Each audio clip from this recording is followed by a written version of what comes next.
Hasto setitik, rusak PDIP sekandang. Setidaknya itulah rumusan tesis dari peribahasa yang saya susun dalam rangka menjawab sebuah pertanyaan yang misteri ya, about the end of this case ya, ujung dari masalah ini atau kasus ini, yaitu kasus Harun Masiku dan penetapan tersangka Mas Hasto, terlebih pra-peradilan yang akan segera bergulir. Bukan partai politik. Selamat datang teman-teman di channel Bukan Partai Politik, ruang publik sekolahnya publik, bukan sekolahnya partai. Tempat kita bersama-sama untuk belajar meninggikan argumentasi, bukan suara apalagi emosi. Don't raise our voice emotion but argument.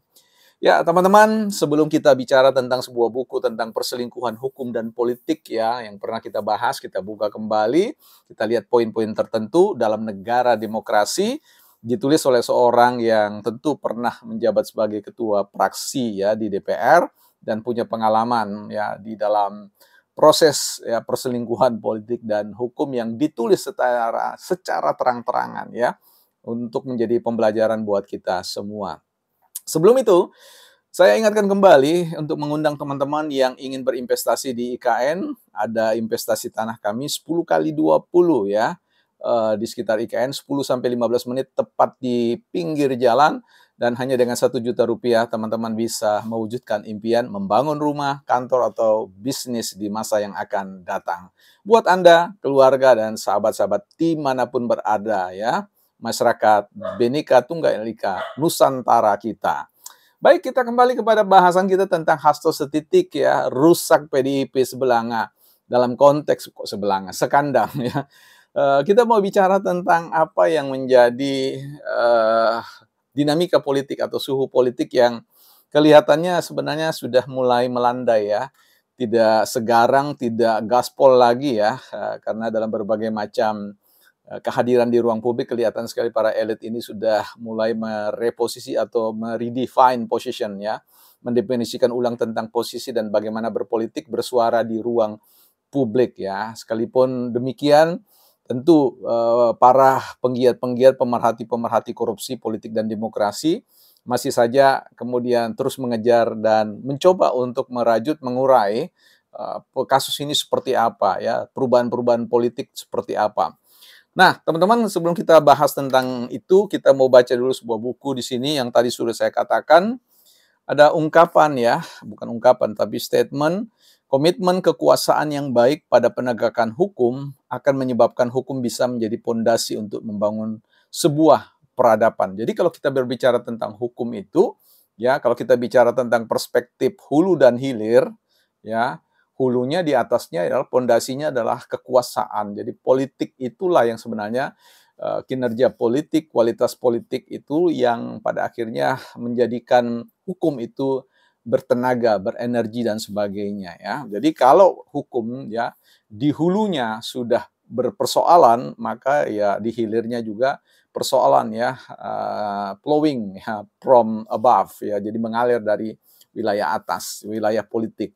Kemudian, pembentukan hukum dalam negara demokrasi dilakukan oleh lembaga-lembaga politik. Jelas ya, exactly. Kualitas substansi hukum ditentukan oleh kualitas lembaga politik, sehingga tuduhan atas lemahnya substansi hukum harus dialamatkan kepada lembaga politik yang membentuk hukum. Jadi bukan hukumnya yang salah ya. Jadi yang menjadi sebuah persoalan yang harus dievaluasi kinerjanya adalah kinerja politik. Nah, kita tahu bahwa politik itu ada tesis ya yang mengatakan when politic end, administration began ya. Jadi ketika proses politik berakhir, proses-proses implementasi manajerial itu akan dimulai ya, implementasi tentang hukum, kebijakan hukum ya dalam bentuk regulasi dan sebagainya. Nah, disinilah kemudian kita akan berbicara tentang panggung ya, panggung hulu ya, bagaimana desain politik di hulu itu. Dalam konteks teropong kita pada kasus Harun Masiku, mungkin orang berpikir bahwa ini kan masalah sepele ya, bahkan tidak ada lagi katakanlah negara tidak dirugikan menurut tafsir-tafsir elit PDIP. bahwa tidak ada yang dirugikan keuangan negara. Ya, tapi ini kan berbicara tentang spektrum atau dimensi politik korupsi itu kan tidak berbicara tentang persoalan merugikan keuangan negara, tetapi merugikan ya proses-proses hukum bernegara, berdemokrasi. Nah, apalagi dalam Undang-Undang Tipikor sudah jelas bahwa persoalan tindak pidana penyuapan itu bagian dari proses korupsi yang, nah ini di situ, yang dikenakan sanksi ya pidana dalam hitungan beberapa tahun dan seterusnya ya. Nah, disinilah kalau kita berbicara tentang tafsir sepele, maka kemudian orang mulai mencoba mencari tahu di mana letak kesepeleannya ya. Nah, dalam podcast dari katakanlah yang saya tonton ini ya, Novel Baswedan ya, salah seorang yang memang ex KPK, itu dalam podcast beliau, dalam wawancara dengan ex KPK juga mengatakan bahwa letak kesepelehan itu perlu harus diteropong lebih jauh lagi. Karena konteks ini memang bukan Harun Masiku yang punya uang ya. Kasus di bawah 1 miliar ini bukan uangnya Harun Masiku dan juga bukan uangnya Hasto secara personal, secara individual. Tetapi ada yang menduga ini adalah uang yang diberikan dari perbendaharaan partai. Nah, artinya disinilah letak ketidaksepelean ya. Ini letak persoalan yang besar sekali kalau lembaga partai politik itu kemudian sungguh-sungguh terbukti ya mengucurkan dana untuk melakukan tindak pidana penyuapan. Jadi partai ini akan rusak ya, rusak sekandang. Itu yang saya katakan tadi bahwa Hasto setitik rusak PDIP sekandang. Nah, ini menjadi penting untuk melihat bahwa ada korelasi, ada bentangan benang merah ya, keterhubungan antara satu kasus dengan kasus yang lain. Kalau ini disebut sebagai kasus yang sederhana, kenapa kemudian harus ada drama ya, drama pelarian dokumen 32 dokumen negara yang harus dititipkan di Rusia dan diadministrasikan dalam administrasi Rusia. Dalam hal ini dinotariskan di Rusia. Ini kan sesuatu yang jauh lebih besar lagi. Ya, publik kemudian bertanya-tanya, isi 32 dokumen itu apa? Ya, ini kan tidak mungkin kemudian kalau itu sepele ya, kasus-kasus yang ringan dan sebagainya dibawa lari, apalagi kita lihat bagaimana Ibu Koni Bakri itu kemudian memberikan sinyal kepada Ibu Iriana terkait dengan jangan tenang-tenang saja ya Ibu Iriana. Artinya bisa jadi ada salah satu dokumen di antara 32 dokumen itu. Tapi itu kan bukan itu soalnya ya. Jadi kita akan melihat ya, mengapa kemudian kasus ini menjadi satu kasus yang terdengar sesuatu yang bisa orang sebut sebagai bom waktu ya. Saya kira ini kita harus lihat ke belakang, behind layer ya, di belakang layar itu, layer-layer, lapisan-lapisan itu ada yang disebut dengan kompromi-kompromi politik ya. Memang sulit ya, kita harus katakan bahwa bagaimanapun juga hukum itu memang lahir, sign quote dari perselingkuhan. Memang ada idealisme, ada normativitasnya, ya, ada keinginan yang sifatnya otentik dari masyarakat ingin menghadirkan hukum yang sifatnya tidak berikatan dengan politik, tapi impossible, ya itu tidak mungkin terjadi karena bagaimanapun sebuah hukum itu ya merupakan lahir dari rahim yang namanya politik. Masih ingat statement Bambang Pacul itu tentang Korea-Korea cacing dan Korea-Korea naga? Ya, Korea-Korea naga itu tidak akan mau ya bagaimana misalkan undang-undang perampasan aset itu di-running, dijalankan dan sebagainya. Ya, harus ada duduk bersama, acara duduk bersama, makan bersama ya, entah makan siang, makan malam, bikin nasi goreng bersama dan sebagainya untuk mengatakan yang ini kita eksekusi atau tidak. Karena sekali lagi sejatinya kebijakan itu adalah apa yang pemerintah lakukan atau tidak lakukan. Apa yang pemerintah ingin lakukan dengan segala kebijakan yang dibuat itu berdasarkan kalkulasi-kalkulasi tentang ya dampak yang ada. Apakah kebijakan itu akan menguntungkan sekelompok orang atau individu orang? Disitulah kalkulasi berjalan.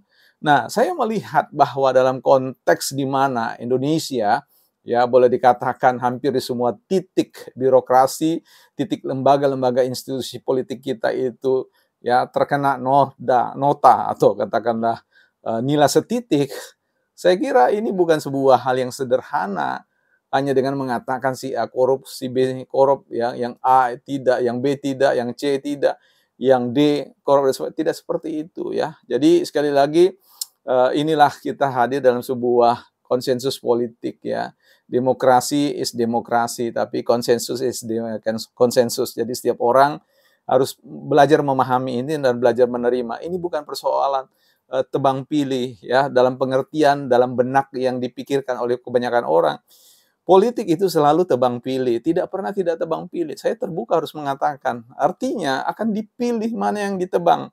Kalau kita bicara tentang hutan produksi atau hutan industri, ketika mau menebang sebuah pohon, itu dipilih dulu, ditentukan nilai manfaat, nilai ekonomi dari sebuah pohon yang ditebang itu, apakah tingkat kerusakan terjadi itu besar ketika ini ditebang, ya, dan sebagainya. Itu filosofi yang sederhana yang menggambarkan bahwa sistem politik akan bekerja sedemikian. Jadi ya, tidak perlu kemudian kita marah dalam pengertian idealisme buta bahwa mengatakan hukum bisa dipisahkan dari sebuah proses politik. Impossible ya. Saya membaca literatur manapun belum pernah saya menemukan ada sebuah ketegasan yang mengatakan bahwa hitam abu-abu ya, dalam realitas abu-abu, hitamnya politik ya, hitamnya hukum ya, putihnya pelaksanaan politik dan hukum itu bisa dipilah-pilah sedemikian rupa. Impossible ya. Karena itu ya, yang bisa kita lakukan adalah bagaimana membuat proses demokrasi, proses pemilihan para pemimpin-pemimpin kita itu harus bersih terlebih dahulu. Artinya lebih bersih ya, tidak terlalu pekat hitamnya.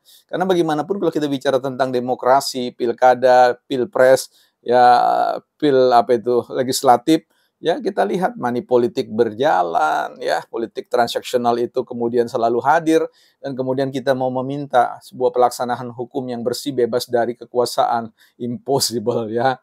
Saya bukan orang yang pesimis, tetapi saya orang yang realistis untuk mengatakan bahwa dunia ini Anda tidak akan pernah temukan sebuah negara ya yang bebas dari korupsi. Ini jelas-jelas ya, kita ini sudah dapat peringkat negara yang masuk dalam kategori terkorupsi. Lah bagaimana mungkin kemudian kita berharap bahwa pelaksanaan hukum itu baik adanya. Nah, disinilah sama-sama kalau kita bicara mengedepankan moral etik kita, kita harus betul-betul mulai membersihkan dalam konteks yang di hulu sebelum kita berbicara tentang di hilir.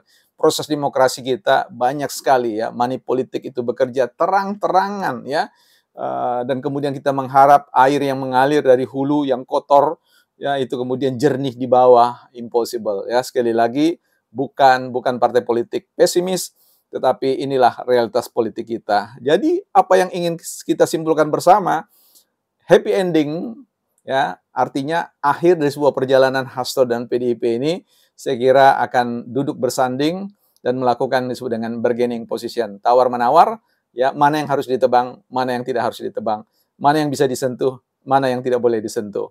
Bukan partai politik.